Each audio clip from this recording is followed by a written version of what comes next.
I was at a YouTube convention. Much younger girl's in the elevator with me. She looks at my pass that says overly attached girlfriend on it. She's like reading it. And then she like looks up and she's like, oh yeah, I remember you. Like the first time someone like it was just like, you used to be a thing. This week on Influence, how the overly attached girlfriend finally detached herself from the internet.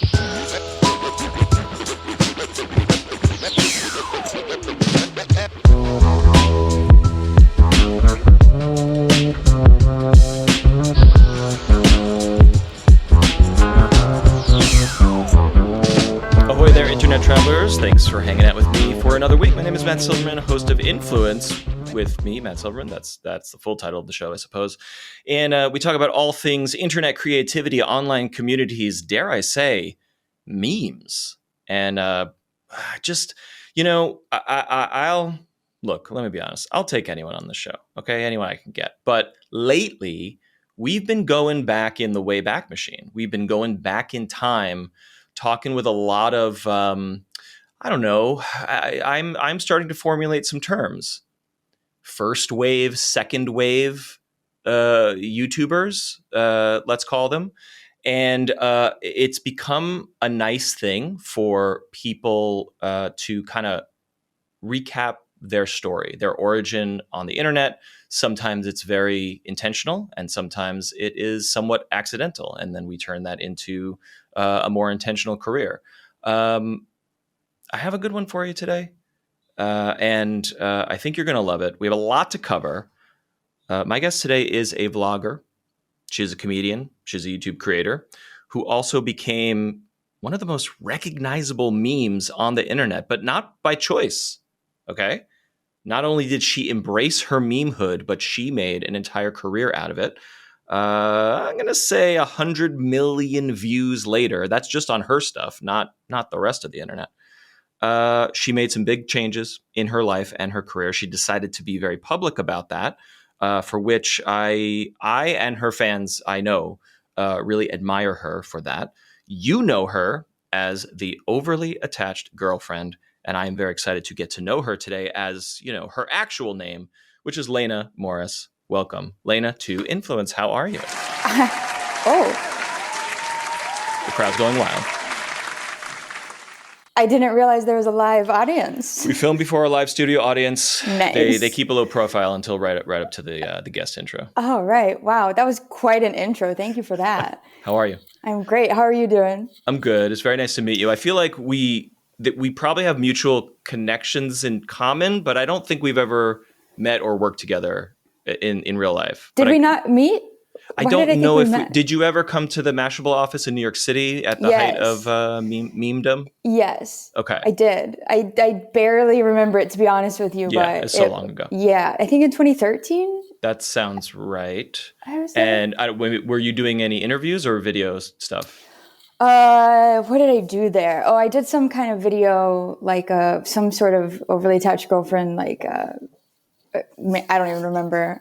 Yeah. Some how to get a man or something like that. One of those. Right. Yeah. It's very your story is so fascinating to me. I'm sure you have told it a million times, but you've been around the block and you're back. You're sort of back, but maybe not so back. So take us back to the beginning of the story. You know, I tend to ask guests on the show, like, when you meet a regular person, a not extremely online person, and they're like, oh, nice to meet you. What do you do for a living? Mm-hmm. How do you say that? And we're talking about back in the day when you were an internet creator full time. So how did you approach that conversation back then? Well, when I started in 2012, it was always like, sometimes I lied about it because I think I had to like judge the situation because it was always going to be like a big conversation right after, and the conversation would either be, what does that mean? I have no idea. Like I would say I make videos online, or make like YouTube videos, and I'd clarify like videos on YouTube. Very specific kind of online video. Grace Helbig said the exact same thing. She's like, if I told people I made videos in my bedroom, they would jump to certain conclusions. Yeah, exactly. Back in 2012. Yeah. You gotta be real specific. And it would either be a big conversation, like I have no idea what that means, how does that work, and a lot of questions, or like I know exactly what that means and I have so many questions. It was always like a lot, okay. you know. So either way, it's a big conversation that you don't really want to have at Starbucks right now. Yeah, or it would be completely shut down, like, oh, okay, and like they wouldn't know what to say because they like didn't know what that was, or like thought it was weird or whatever. Mm-hmm. So like a lot of times I think in the very beginning I struggled to figure out how to tell people what I did. Mm-hmm. I think I just said I make videos on YouTube full time. I think if I added the full time, it would tell people like, no, it's a real job. Oh, that's a good tip. Yes, I love that. Yeah, and then like later, I think it became more normal, or maybe just like more, you know, more people knew that people were doing it as a job, so I could just say like I make YouTube videos, and people would kind of know that was a thing. So yeah. Before the YouTubing full time and before the meme dumb, which we will talk about in a moment. You were young, you know, and were you going to school? Were you, what did you aspire to do with your professional life before this all happened, educationally? So, yeah, I was 20. I was like I think a few weeks from my 21st birthday when oh wow the meme like came out and started. Yes, okay, so I didn't realize it was that. You were that young at the time. That's wild. Yeah, I feel like I'm actually only recently realizing how young I was. I mean, I could get into that later, I guess, but it was just like, I don't think at the time. Anyway, yeah, so I was 20 years old. I was in school for education. I wanted to be a teacher. Wow. Or thought I did. Both my parents were teachers. Okay. And I think I just had it in my head, like this is from a very young age, like this is what I'm going to do. But I did know, like, maybe, probably like a year or two into school, like, I don't think this is it, but I wasn't sure like what it was. And, okay. So I was in school and I was working, part-time at a place called Pack and Mail, where we packed and mailed things. Oh, so, great. That's yeah. I worked at Pack and Mail where we served burgers too. Yeah. Yeah. Yeah, no. So it was like a FedEx, UPS type place combined with like a Christian gift shop type. I don't know what that was. There was just this weird corner of the store that no one went near. I was like, there's also this stuff for sale, but no one goes there. Okay, interesting. Yeah, so yeah, that's what I was doing at the time when it kind of all started. Did you? But you're in school and you're like, oh, maybe teaching's not for me. But then, did you like finish out your college time, or did you bail out of that? I dropped out. So I was in school for two and a half years, I think, and then, wow, this could be wrong. 2.5, and then. So my parents were paying for my school. And so I kind of went to them and was like, how do you feel if I take a break from this? And I just felt like, I don't know, they were paying for it. I was like, I feel like you need to be included in this. I was like, well, what if I don't? And they were like, why don't you take a semester off? And then like think about like figure out what you want to do, and then go, like we'll talk, like go back after however many months. And so I did that, and then I decided by the end of this semester that I wanted to go back to school I thought I wanted to be a copywriter. So I knew I wanted to like work in a creative field of some sort, and I also had it in the back of my mind, like I had this conversation with my dad. I was like, if I could do anything, like I would move to LA and I would act and I would be in entertainment, but like I can't do that. So right, that's not a thing. So yeah. I guess I'll just when you say copywriter, like for like a marketing agency, like in the advertising biz or something. Yeah. And I don't know, for some reason I just thought like that feels like it makes more sense. That feels like it could be creative and maybe more realistic than this other thing. So I went back to school. Thank God you didn't choose that, because those jobs are gone. Oh yeah, are they? I don't even know. I mean, the idea of doing just copywriting as a job Yeah. seems insane in 2025, Yeah, but that's that a makes different sense. podcast. Please Yeah. go on. Well, and I mean, that's it. So I went back to school. I went back, I think it was the beginning of like June or end of May 2012, whenever the summer semester or whatever that's called. I don't know. Summer classes started. Okay. Yeah. And I did like one online course because I was like, this is like, I'm technically going back after the semester. Technically, I'm doing this, right? And then the YouTube stuff took off. The YouTube video took off. It became a meme, all of that. And then I ended up dropping out. Like, got it. Okay. This is helpful context. So let's talk about the first video. And, well, what's the context of the first video? It's a Justin Bieber fan contest? Yes. So in 2012, Justin Bieber had just released a song called Boyfriend. And at like the height of the song, he released a fragrance called Girlfriend.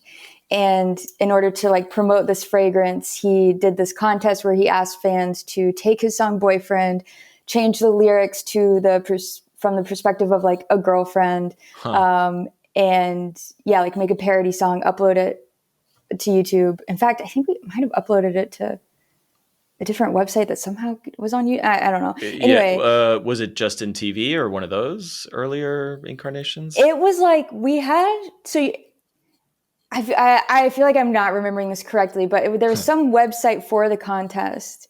You had to link your YouTube somehow. Okay, right. Because like the name of the video is JB Fan Video. I never changed it. They were all called that. Like it somehow just like auto uploaded. So it's like they're like filtering videos titled JB Fan Video are filtered into the contest somehow. Yeah, somehow. I don't know. Now,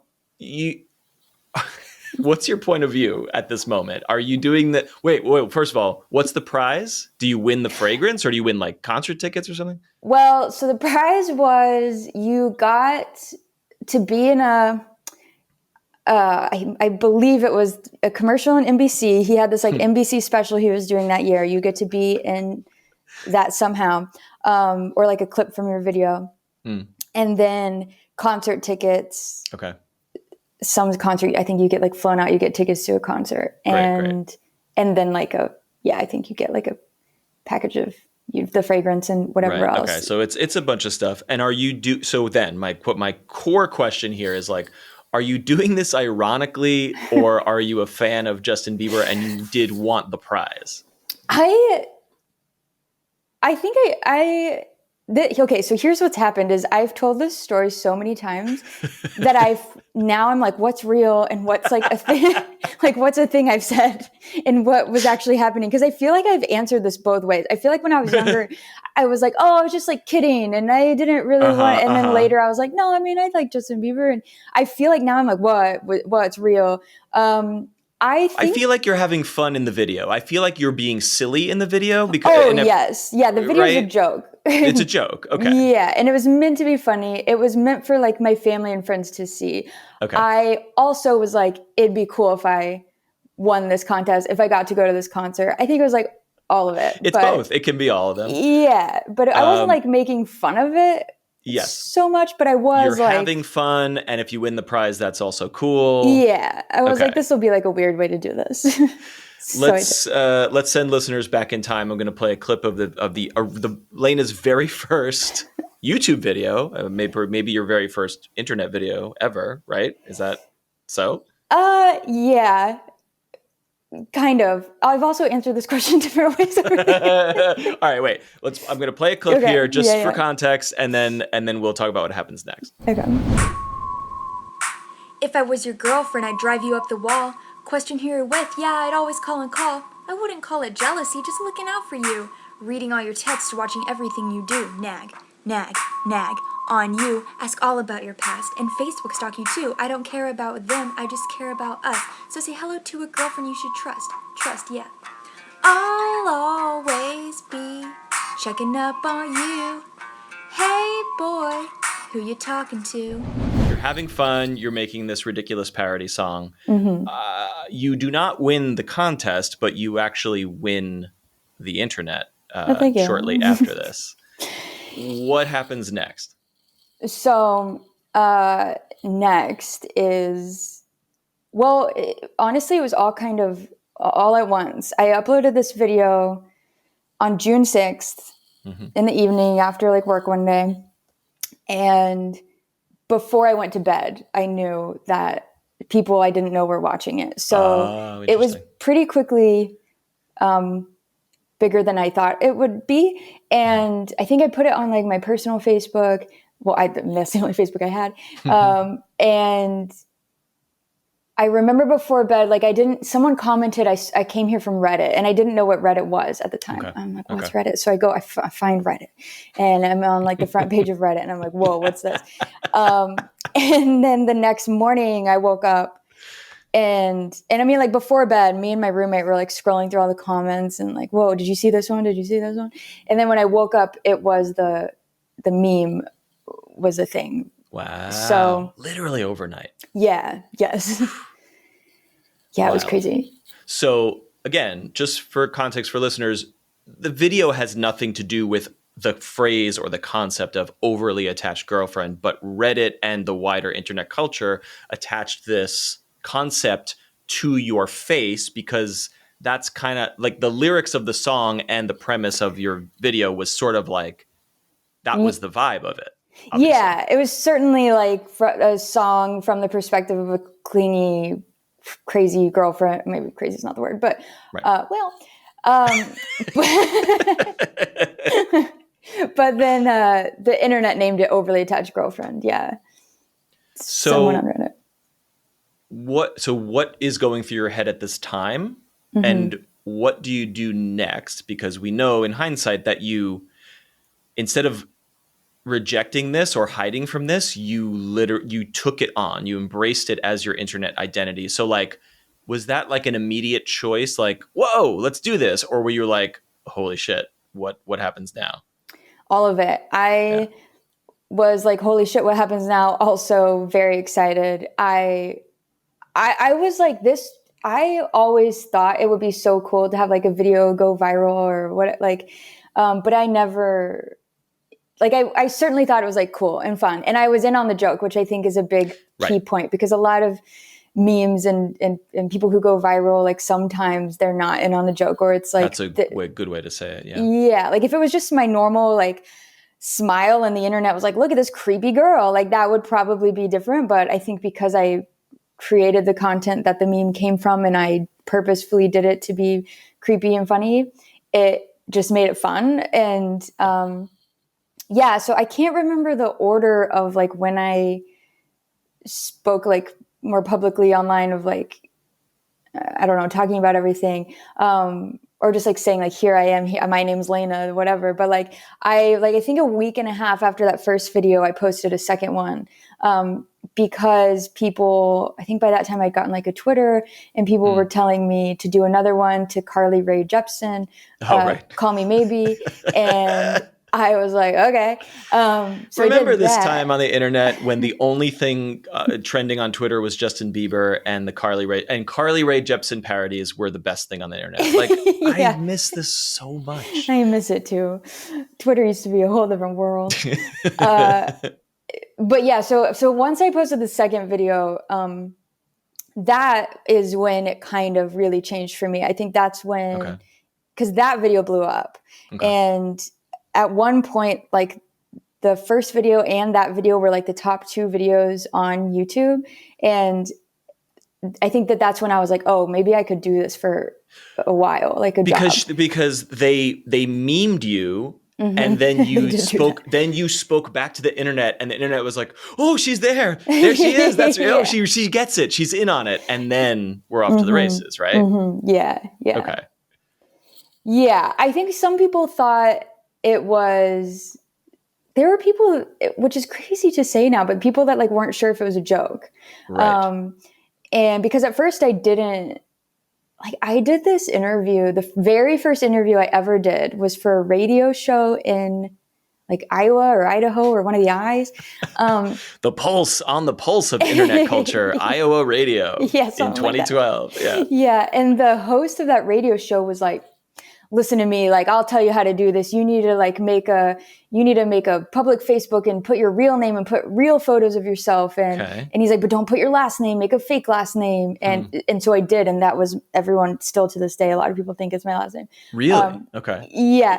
Can you say what that is, or is that like sort of erased? No, it was Walker, because I was watching Bridesmaids and like the Kristen Wiig's last name on the movie was Walker, and my friend and I were on our way to get food, and I couldn't come up with a fake last name for this radio show. The guy wanted to put it on. He's like, I need to intro you with a different last name.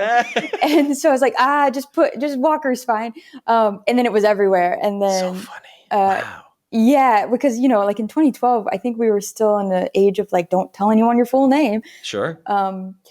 So because of that, I feel like soon after the second video, my normal, my name and my normal face, and people started realizing oh, there's a person behind this. Yes. Okay, so I'm eager to get into that as well.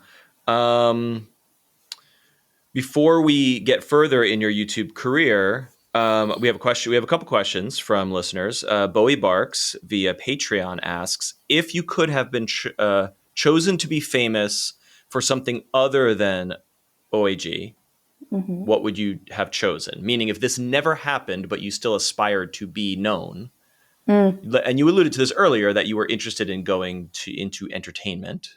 Yeah. I don't know. Probably, something in comedy in some way. I guess I can't possibly know what that would be. But yeah, I don't know. God, I don't know. I find your story so fascinating because you did become an overnight an overnight face, but then you worked very hard to create your own identity after the initial spike. So in response to Bowie's question, you made it happen. You did it yourself anyway, in spite of that first virality. I don't know if that makes much sense. Yeah, I tried to. I tried. You were working full time as an internet content creator for a period of your life, so that is success. Bowie also asks, did you have support from anyone else who has been in a situation like yours on how to deal with viral instant fame? Oh, that's such a good question.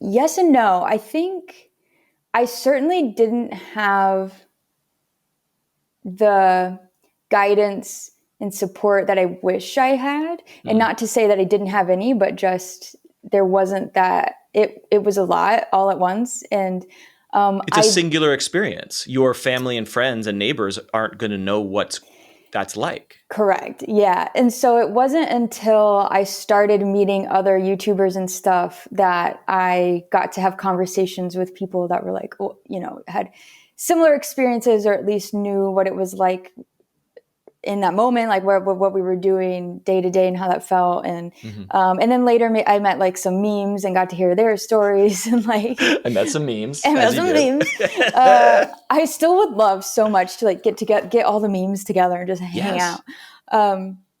But yeah, so eventually I got to get to know people who were on the internet and did what I did, and I kind of understood in that way. But there was no immediate, like I said, there's this dude from the radio telling me to do, and I'm like, okay, I guess I do this. You're 21. You're literally, you're a child. I signed with management soon after that, who they kind of talked me through but it was still, and was this based on that you were starting to build an audience on YouTube with comedy, or were they sign on the dotted line just because of the meme?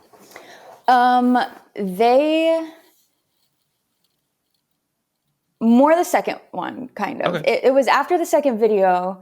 So I think it was after that, I think that's when people started reaching out more. They were like, oh, you're going to keep going. Okay. You're going to keep doing this. Which is a crazy gamble in hindsight. Yeah. But maybe in these conversations, you were showing that you had it in you to build this.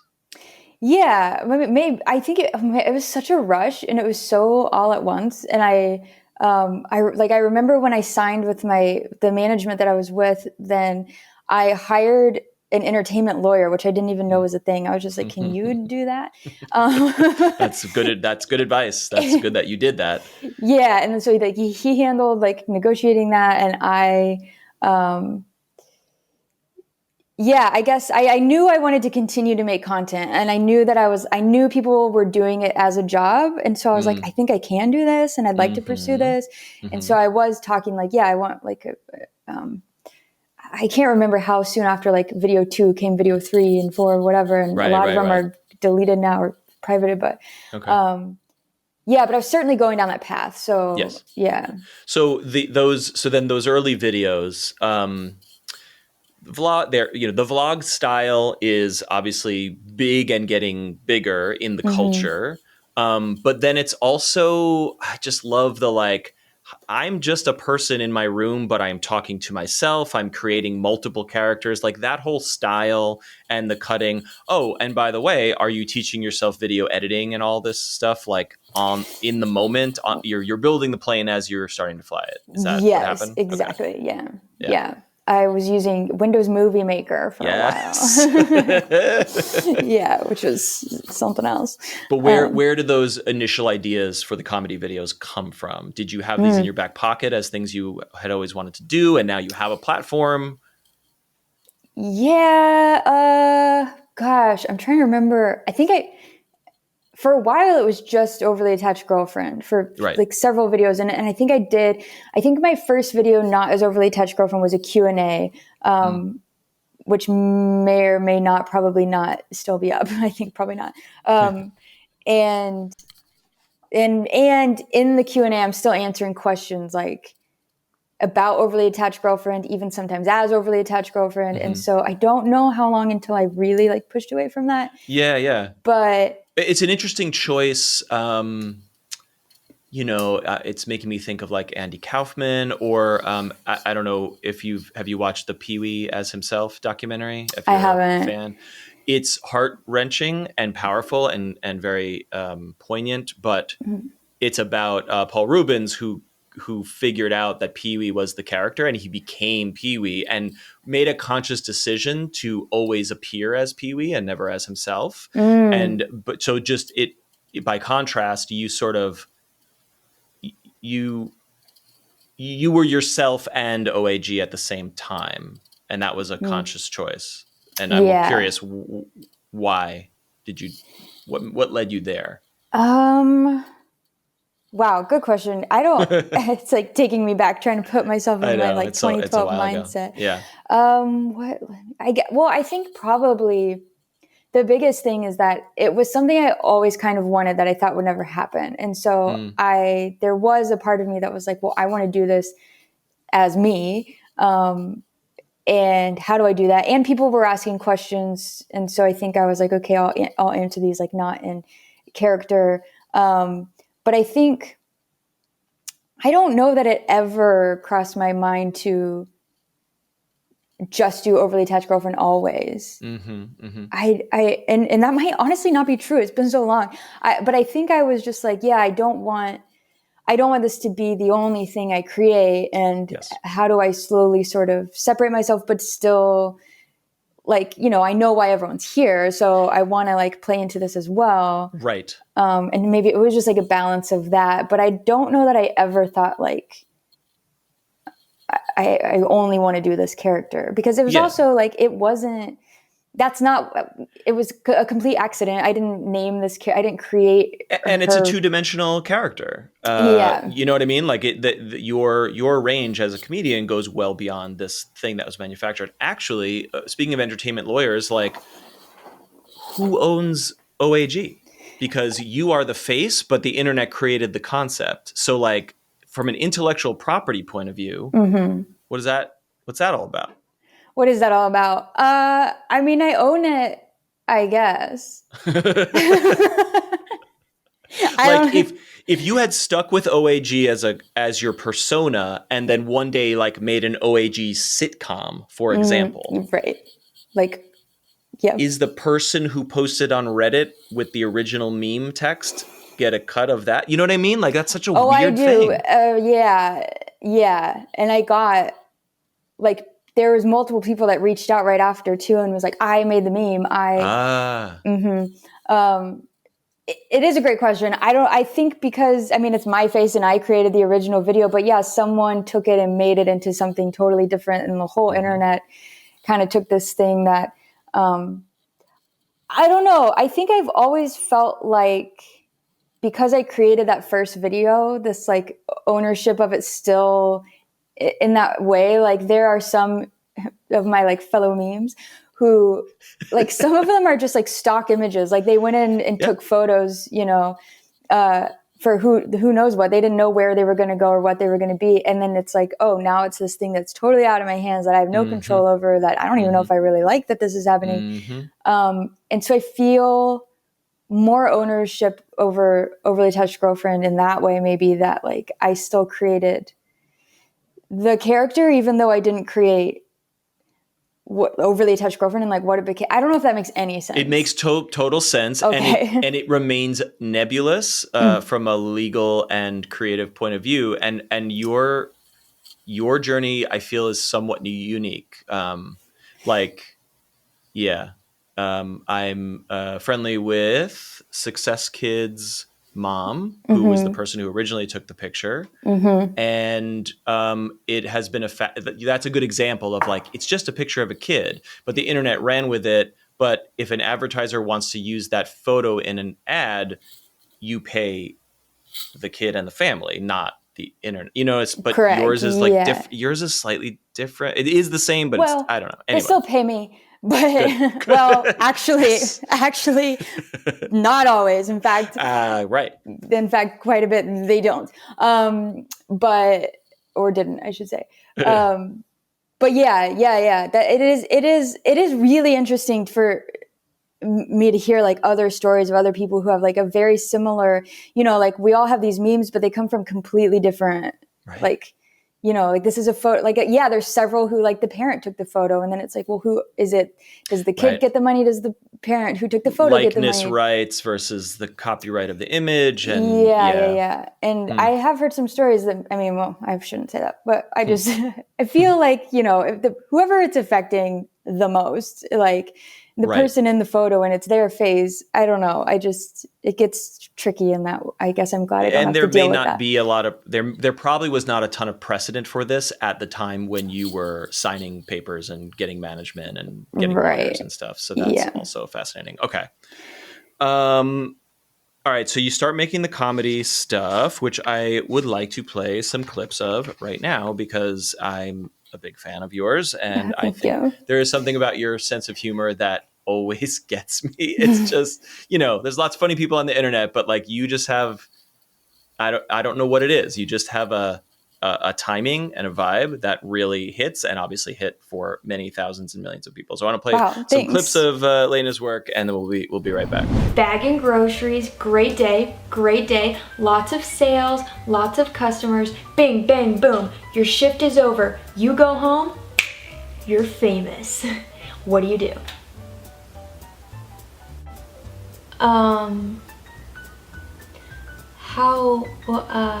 Why am I famous? 'Cause you work at Target, duh. We produce two things: quality products and superstars. Okay. I wanna kick it with you all day. I can't believe the love we found, and it seems like you just don't feel the same. So I'll just make sure you can't make a sound. If you've got time to take a bunch of selfies on your selfie sticks, then you've got time to call your old man and wish him a happy birthday. I've been called basic more times than I can count. And I can count to like 100. Talk to me about your favorite, like, moments from the height of your fame, not virality anymore, because now you're really making content and you're really building an audience. So collaborations with other notable, like, internet creators. You did a bunch of traveling, I think, at that time. And maybe you're meeting fans and attending conferences. Like, what stood out to you as like, oh my God, this is really happening, Yeah, probably, well, one of the first, if not probably the first collab I ever did, I think this was the first one, was with Jimmy Tatro. And Jimmy and Jenna Marbles were like two people I remember in college, and like Bo Burnham, who I like would watch on YouTube, and like at the time I didn't know, like I knew people were doing it as a job. I knew that like people were like, yeah, like posting consistently, but there weren't a lot of, I wasn't super like educated or aware of all of the YouTubers that existed, but Jimmy was one of them. And so I think when you mentioned like collabs, that's like something that stands out in my mind. When I collabed with him, I was like, oh yeah, I've seen you on, this is weird. Like I've seen you online, but now you're here in front of me. You're like really here. Yeah. Yeah. And then just like meeting, I mean, I eventually also met Jenna Marbles, which was cool. And like, I think those moments where it's like the internet moves to real life and it just like you're just like, whoa, this is crazy that these things are just like coming together in this way. But immediately the things that come to mind are like, I got to do Late Night with Jimmy Fallon, right, which was so much fun. So cool. And that was just like, everything about that day was like so perfect. And I got to tour the SNL studio that day, which is also like that's so cool. Yeah. Did you stay like for a performance? Like, did you see the show or did you just like walk around the studio? I just walked around the studio. Okay. I would love to go watch it live, but I got to stand on the stage, which was crazy. It was awesome. Like, oh my gosh, you're just it's so cool. That's probably the coolest thing that came from it. I was obsessed with Kia Souls, and like Kia reached out and I got a car from them. That was pretty cool. Wait, okay, so you are talking about your obsession with this particular car in your videos, and then ding dong, they just show up with a car. Well, yeah, it's a little more complicated than that. But basically, it was like a lease. but basically that's what happened. That's pretty rad. I love it. Yeah, that was that. I tried to like enter a contest to win one before I ever was online, and then like there was a contest when I was online, and I was like, oh, maybe I could win now because it was based off votes. Anyway, so what I'm hearing you say, listeners, is that if you want a car, just talk about it on the internet, and then you will get it. I didn't say that. That's what Laina said. Yeah, that's exactly what happens. I mean, you get it for a little bit, and then they're like, pay up. Give it back. Like you had it enough. That's still a good deal. I mean, it was great. And then like the conventions and stuff that was probably my favorite part of just getting like once or twice a year to be around these people who knew what it felt like and knew the experience. I really felt like I was living two separate lives, which, wasn't always a great feeling. But getting to like go do this and talk to people that knew what it felt like was like amazing. Meeting other YouTubers, making friends with YouTubers and stuff. I think that there's just a lot of really cool experiences that came out of it. And it was all very quick and all kind of like a whirlwind. This is in a span of 2 to 3 years, right? Yeah. Okay. And like looking back, it feels super weird. It feels like a different life I lived. That's just like not here anymore. Yeah. Wasted Zebra in our Discord says, I'm interested in what the feeling is like as forgive Wasted Zebra's terminology here, as an older meme where so many of the comments on Laina's social media are probably like, oh my God, wait, that's overly attached girlfriend. Does that experience feel different from being noticed out on the streets? What I think Wasted Zebra is getting at is like, when people encounter you online or in the world, the mainstream people are probably like, oh, she's the meme. And they probably don't have context for the rest of your work. And does that like, how does that feel? Is that like a good feeling? Is it a bad feeling? Is it annoying?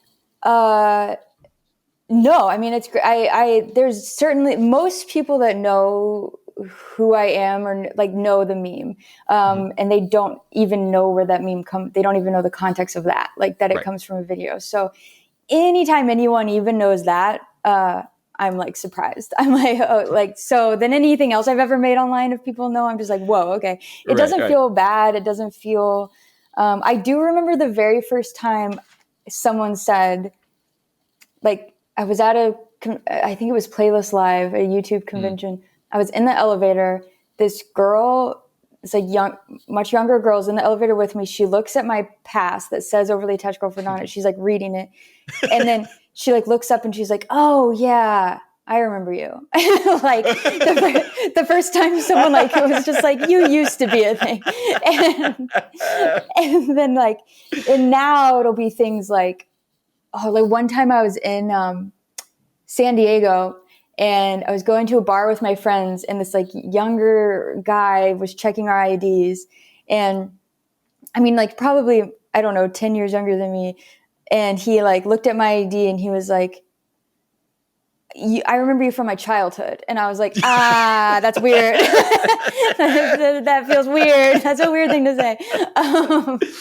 So like it started to become a thing that was like very much spoken about like in the past. Like, Right. Yeah. I think that's exactly what Wasted Zebra is talking about. Of like, and they go on to say like, how do you feel about creating community online where her creativity in a space where you feel like you're a zoo exhibition?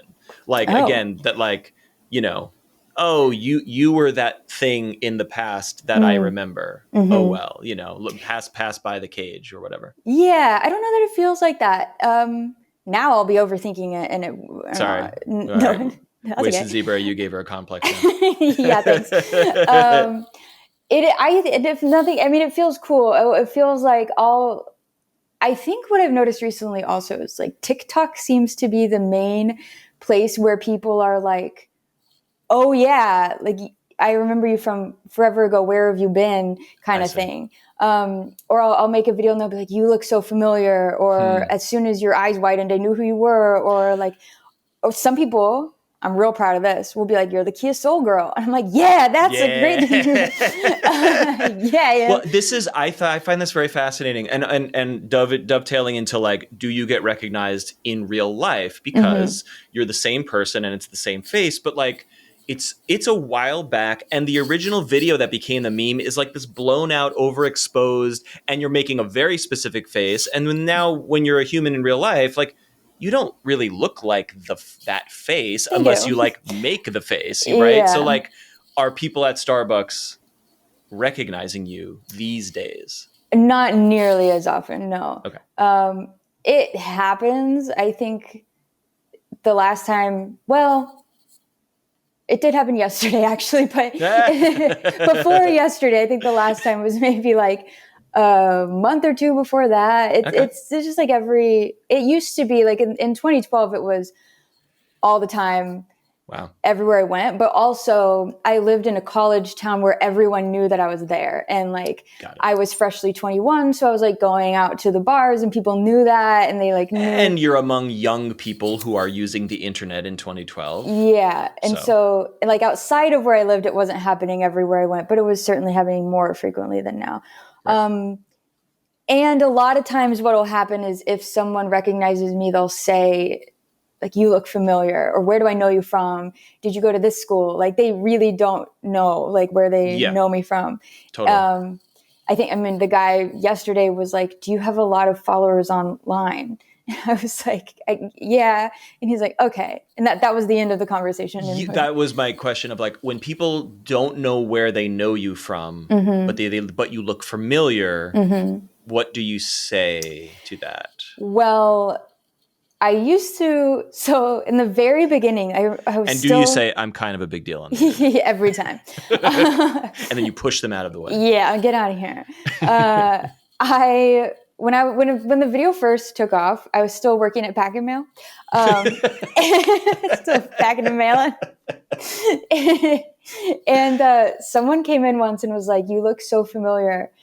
And I was like, well, I have made these like videos online and tried to like explain it, and they were like, no, are you Kevin's wife? And I was like, no. And I'm like, no, you should have said yes. Yeah. So ever since that, I've been like, ooh, I don't want it. That felt bad. I don't like the way that felt. Of being like, you might have seen this. And they're like, I've never seen that in my life. So I usually don't tell people. I let them like, because sometimes people do know and they just don't want to be the one to say it. They'll say like, you look familiar. Where do I know you from? And I'm just like, I don't know. Then they'll be like, are you a meme, or are you from whatever they say, YouTube, or the crazy girl? Are you the crazy girl? Yeah, crazy girl, crazy ex-girlfriend, overly attached girlfriend, the meme girl, the girl from the meme. That's wild. Wild. So usually I don't, and like if it never comes up, it just doesn't. I'll just be like, oh, I don't know. Yeah, no, that's a good way to play it. Let them arrive at it, and if they don't, then we're clear. Move on. Yeah. I don't know. Just one of those faces. All right. We do have to take a break because we have more to talk about with Laina. A little teaser here, of course, is that, you are at the height of your fame, and then you make a change for a variety of reasons, mostly mental health related, and you're very public about that. So I'm eager to unpack that with you. But first, we must do our court-mandated trivia segment where I try to stump every single guest with a multiple choice question. 95% of guests. You're in the 95th percentile here. Okay, so are you prepared? I really like to win things, but I feel like I won't. Okay. I didn't set up the stakes. If you get this correct, I will fly you to New York to see a taping of SNL. If you get it wrong, you have to put up a video on your YouTube channel, just saying that this is the greatest podcast ever. No, just okay. Today's trivia is about girlfriends, specifically in 2007. Oh. The Avril Lavigne song "Girlfriend." Remember that one? Oh yeah. I was thinking about queuing up a clip, and I forgot to do it, and now I'm like, I don't think I'm going to do that because I don't want this video to get, taken down or whatever. Girlfriend was a huge hit on the airwaves and on television and garnered a unique distinction on the internet. What did Avril Lavigne's song Girlfriend achieve in 2008 at the height of its Avril mania? Are you prepared for the choices? Yeah. A, it was the most pirated song on YouTube in 2008, with users uploading the track and video so often and so fast that moderators were unable to keep up. This was the catalyst for RCA Records suing Google, and the settlement of this lawsuit led to the creation of YouTube's modern Content ID system. That is choice A. Whoa. If that's not it, that's a great pretend answer. Thank you. Or is it choice B? It was the most covered and most parodied song on YouTube in 2008, with some estimates noting that all unofficial versions of the song combined generated 10 times the views as the official music video. That is choice B. Or is it choice C? It was the first music video on YouTube to reach a paltry 100 million views. Okay. I feel too confident about the answer. For some reason, I feel like it's not B, which means it's probably B. Because I don't know why. Just feel like that's not it. Yep. So that's probably it. I would say I feel confident about it being A, except for that when I told you that was a great pretend answer, you said thank you, which really threw me off, because then I'm like, interesting response. Right. Feel proud about your pretend answer, so that makes me feel like it's not the answer. But and then C, 100 million views in 2008. 100 million views in 2008. She's the wheels are turning. She's doing the math. Did you say the first video to reach 100 million? The first music video on YouTube to reach 100 million views. Okay. I'm sure it's B because of how I just out the gate said no. I don't know why I feel like 2008, the first music video. Hey, hey, you. Stop! Don't sing it. Oh, sorry. Yeah, I sound just like her. I'm gonna say A, but I feel like it's not A, but I don't feel confident about the other two. Oh, I hate that I hate that I know that that's not right. Is it B? I love that this is what you're like in real life too, because if anyone's not familiar with Laina's work, like this is like your shtick, where it's like it's definitely this, but what if it's not this? You know what I mean? Like the second guessing is so fun. Like, and that's a funny comic bit, but it turns out that's really who you are. Yeah, it's not a bit. Okay, I'm gonna say A. I know it's B. Okay, great. I don't. Sorry. Okay. If it's C, I swear. Is it C? God. You have to lock in an answer. Okay. She's saying A, but she knows it's B, and it's probably C. That's what you're saying. That is exactly what I'm saying. All right, Laina chooses A. We will find out if it's the correct answer after this important break. Oh no. Hey friends, it's Matt from the future, because I'm recording this after my conversation with Laina, but it's still in the past from when you're listening to this. So I'm in the future for myself, but I'm still in the past for you, but it's a more recent past than the previous version of me that was talking to Laina. Anyway, I am time traveling here to tell you that it is the time to thank the people who make this show possible over at patreon.com/influencepod.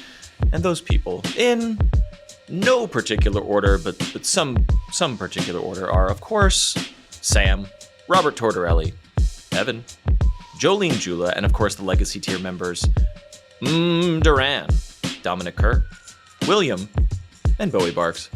Thank you to everyone who supports the show at the producer level, and you can get ad-free episodes of the show, and you can get updated on like, hey, we're having this cool guest, and as you're hearing in this conversation, you can ask questions of my very impressive, fun, cool, and internet famous guests.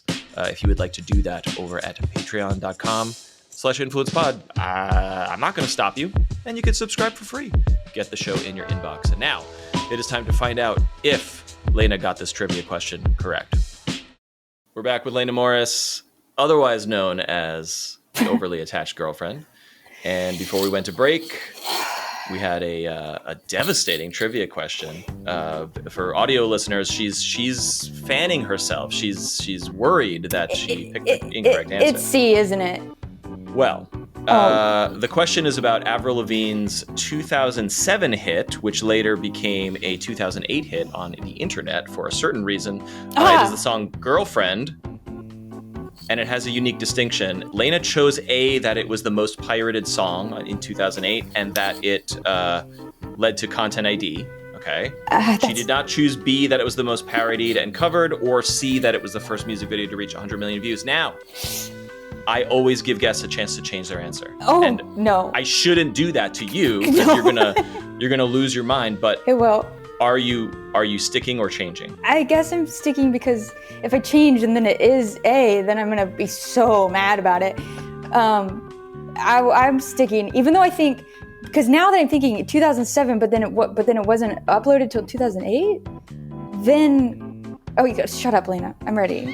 Sorry. Okay. She's sticking with A. Yeah. I regret to inform you that it was the first music video on YouTube to reach 100 million views. Yeah, I know. Now, that feels right. I feel like of course it is. Of course it is.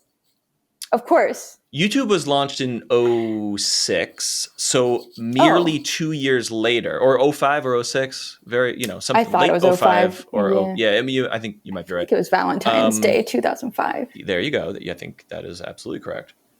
So like the fact that any video could have 100 million views, that's 3 years crazy. later, that's crazy, right? Mm-hmm. But it also makes sense that it's a music video from a mainstream artist, but also it's like, it's not the Beatles or something. It's Avril Lavigne, which is fascinating, I thought. I should have known when you said thank you. I wish there was more than one question. I hate that I lost, but it's fine. I'm gonna after when I do my outro, I'm going to triple check myself because I have written down the first music video, but I actually wonder if it's the first video to ever reach 100 million. And if it's not the first actual video, I wonder what is. So I will confirm that for listeners at the end of the show. I don't want to derail us. That was so stupid. I knew it. But this is like when I do cloud as my first Wordle guess. It's like I know that cloud is a terrible first word, but if today the Wordle is the word cloud and I didn't do it as my first one, then I'll regret it always. Right. A broken clock is right once every 10,000 years on Wordle. Yeah, that's what people say. Yeah, they always say that. Yeah, they always say that. So you took a break. You took multiple breaks, but then you took a big old break. You're very young and you're really, really recognized. And I presume there's so much pressure on you, whether that's self-imposed or, I don't know, industry imposed, to be on, be funny, produce. Tell us about your struggles and why you, it seemed very difficult. I rewatched your goodbye video again, and it's so gut-wrenching and powerful. It really, really is. And I think it speaks to a lot of things that creators feel. And I just got the sense from it that you were so sad to say goodbye to your audience, and you did not want to do it, but you had to do it. So why did you have to do it?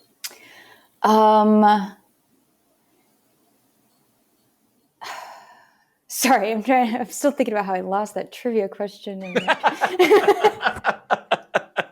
Tell us about the hardest point in your life. And you're like, the fucking trivia. God damn it. I know. It's like trying to snap myself into serious mode. I'm like, God damn. And then I noticed in my thing that it looks like there's like this. Anyway, I was distracted for a moment, but let me think about my depression and such.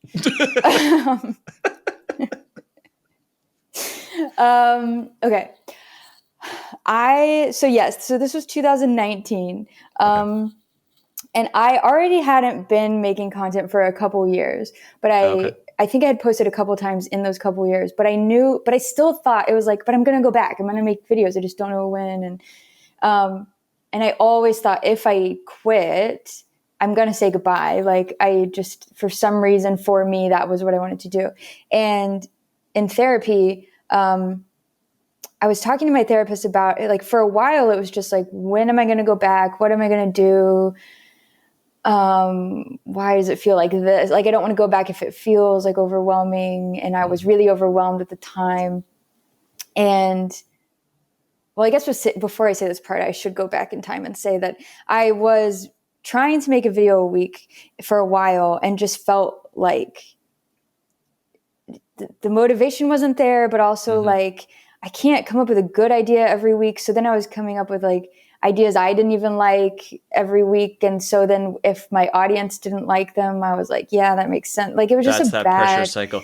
I'm sure many listeners kind of perceive this already, but like a video a week, unless you have like a writer's room or something like working for you, like that is truly a grind. Like, yeah. And I do feel like it is different.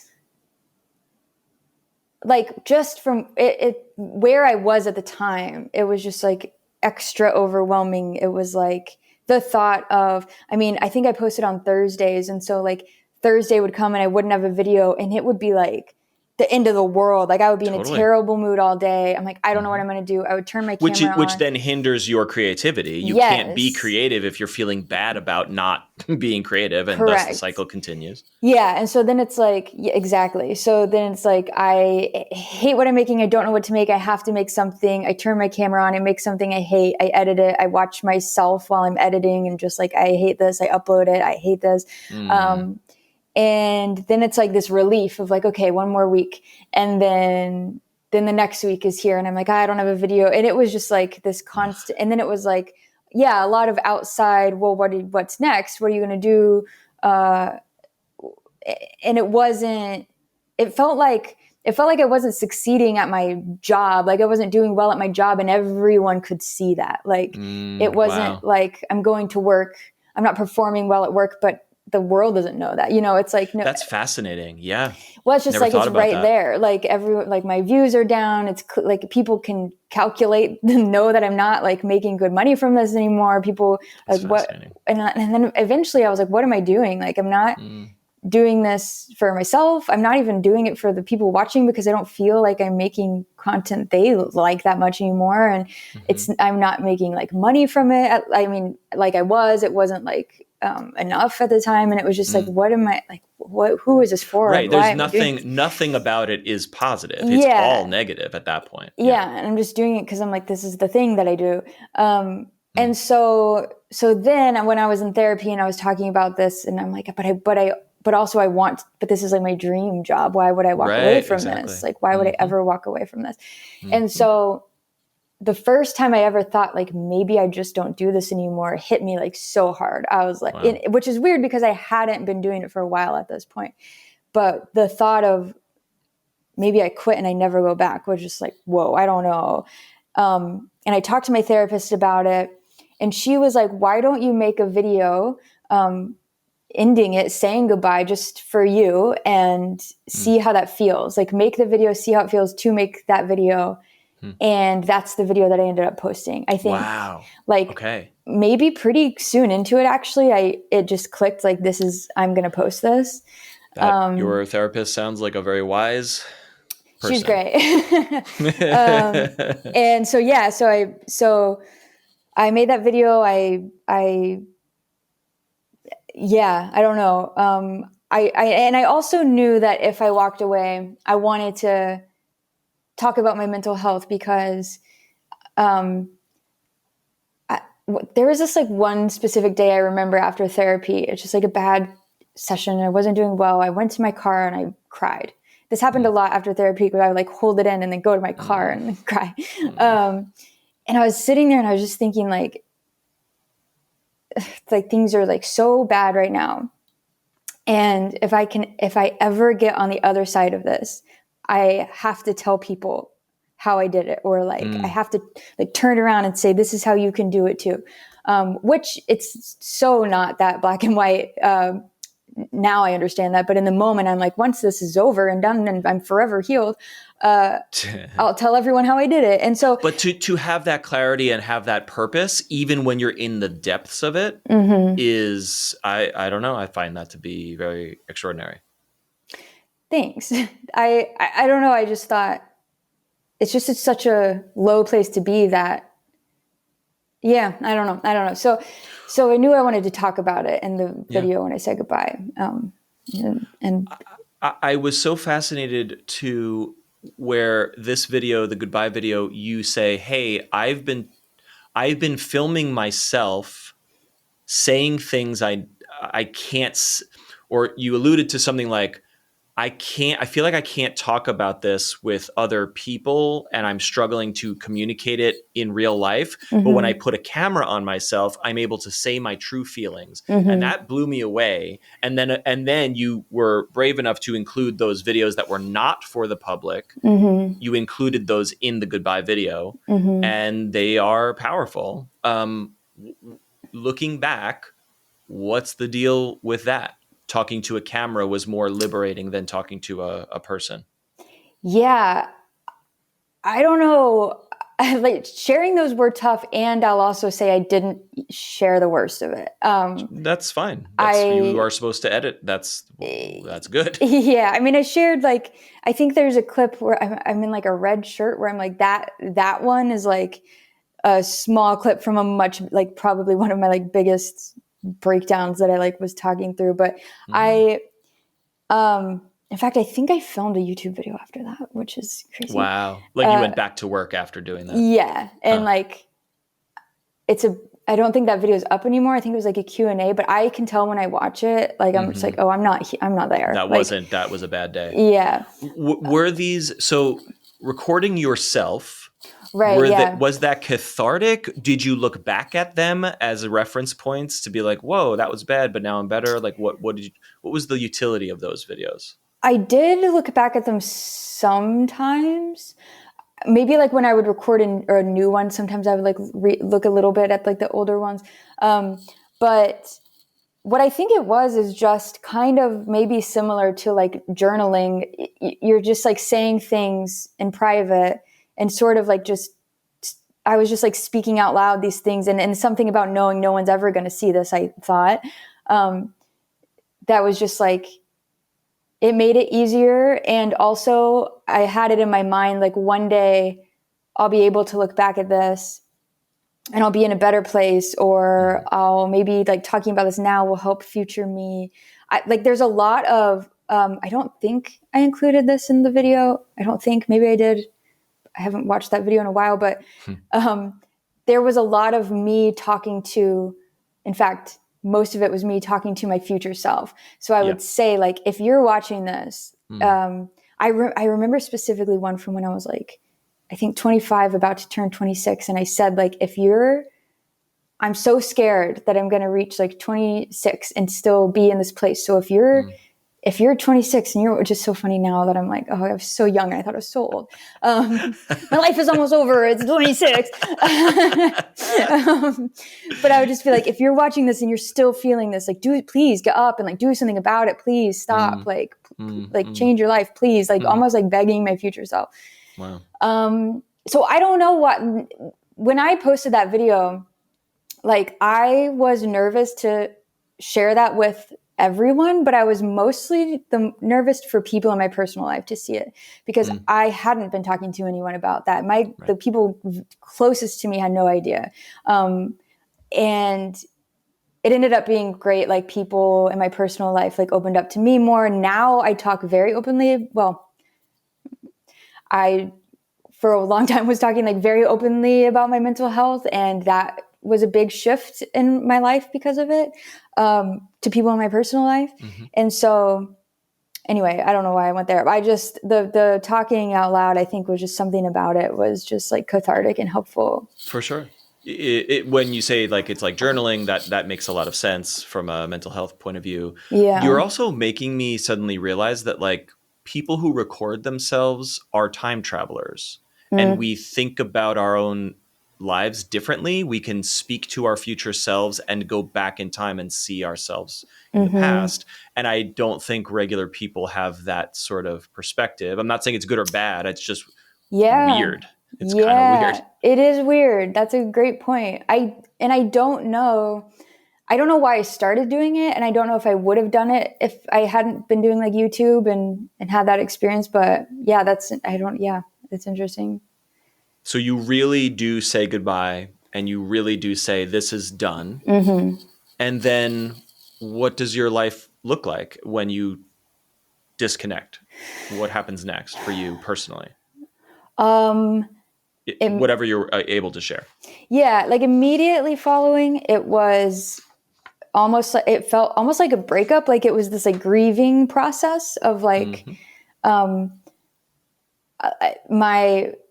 remember like I turned the camera off, I left the room, and I just like cried, and I like, this is okay. Like I did the thing, but it was also this relief of like, I made a decision. Like I finally was like making a choice and not hanging out in this middle place. And I just really started focusing on, just like myself, my mental health, my personal life. I've always felt this weird disconnect from my like internet persona and my personal life, or like my internet things, and like I don't even want to say like real life, because it's all, and I think I just like stepped aside and like really focused on like the private personal life of it all. I mean, in the years since, like I went through a breakup with someone that I was with for like 10 years. I think I mentioned him in that video actually. Okay. And yeah, just like a lot of things in my life changed, and I was just very focused on that, very focused on my mental health. And didn't really creep back into like creating content online till later. Much later. Yeah.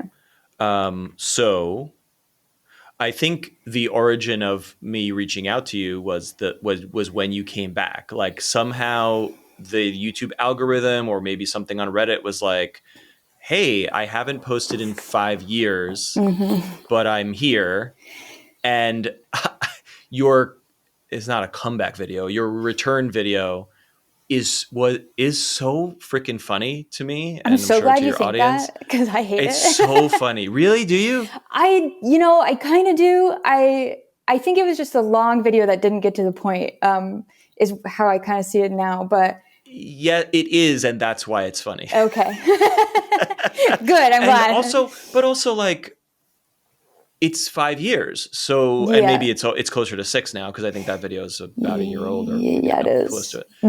But you had a lot to say. You had a lot of catching up to do with the audience. And also you are like, this is still me. I'm here. I've gone through a lot. I'm still funny. And oh, here's what's up. So like, I call it the itch. Like, you just had to make something again. Is that what happened, or what was the motivation?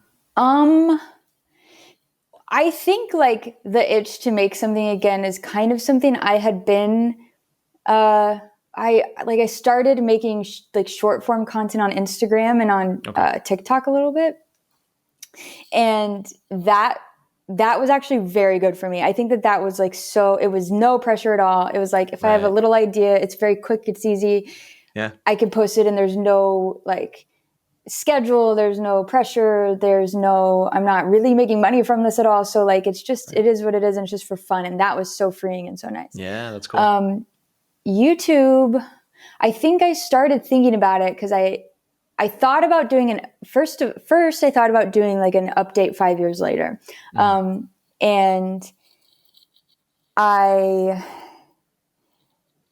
then like when the day got closer, because I was going to do it on the exact day. Okay. But when the day started getting closer, I started thinking like, what if I just went back? Like, what if I did YouTube again, which had never crossed my mind. I was just like, that it was just done. And I was like, almost sad. I was like, it's kind of sad that I got like my dream job. I got to do this thing I love.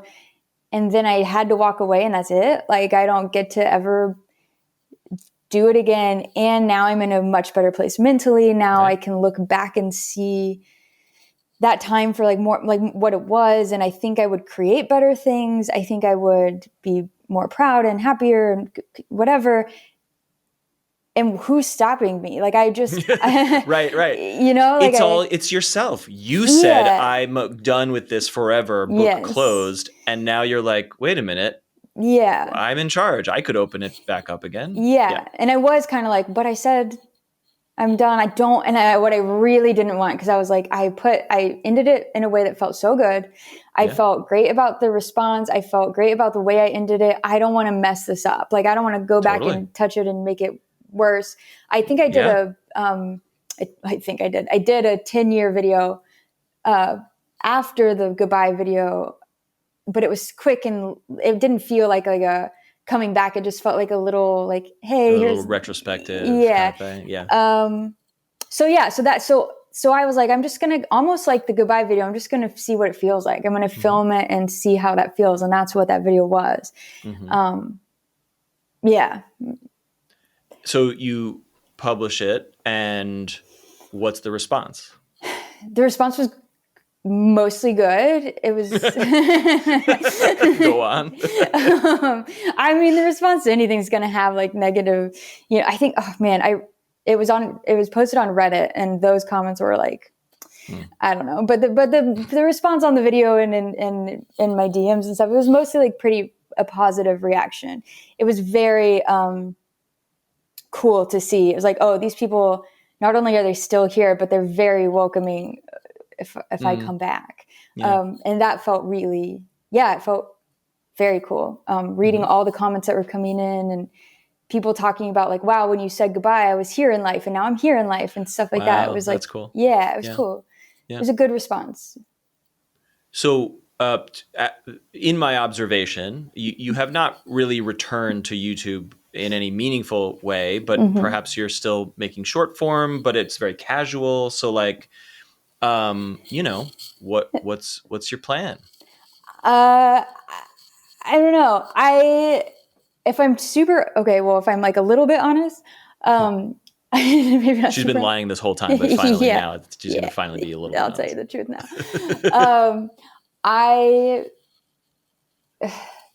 I feel like this is so annoying because I'm not going to give details, and I know people hate this, but there's just a lot in my personal life that in the last year especially has just been like thing after thing after thing. Just, there's some like family stuff, there's some personal stuff. Sure. And the day I posted that video, literally like maybe a couple hours after that,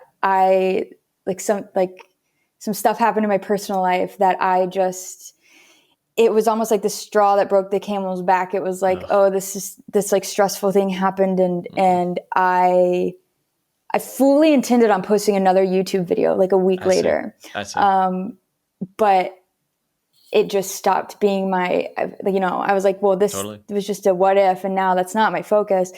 And if I'm very honest, like I'm pretty upset about it. I wish that I felt great posting that video. I felt great. The idea of coming back felt great. I felt like I could see very clearly a future where I came back to YouTube. Totally. But it was just derailed by circumstances. Yes. And that sucks. Okay. And that's where I'm at right now. And I've thought about going back since, but then it's like, do I do another video and then disappear again? Or do I don't know what.